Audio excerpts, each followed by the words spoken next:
Hello, welcome back to the Superior BraunAbility YouTube channel. Today we're going to look at the Chrysler chassis using the rear entry BraunAbility manual conversion.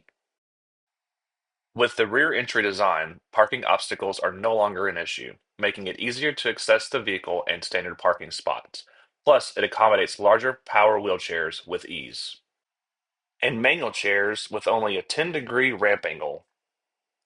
This van is designed with accessibility and convenience in mind, featuring a 34-inch wide ramp, a 56-inch door opening height, and a 1,000-pound weight capacity ramp. It also has the most ground clearance of any Braun rear entry model to date. Once you're inside the vehicle, you'll notice that there's spot for two wheelchair tie-downs, and also multiple seating arrangements for the second row.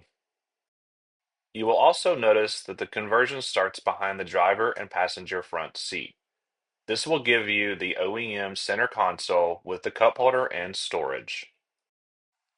As you stow the ramp, you'll notice that Braun has a new anti-rattle technology using the two-position secure latch system.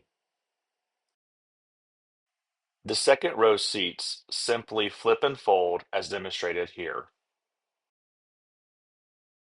If you are looking for a spacious, reliable, and convenient wheelchair-accessible van, the BraunAbility Chrysler manual rear entry conversion is a fantastic choice. Please contact your local store or visit superiorvan.com today.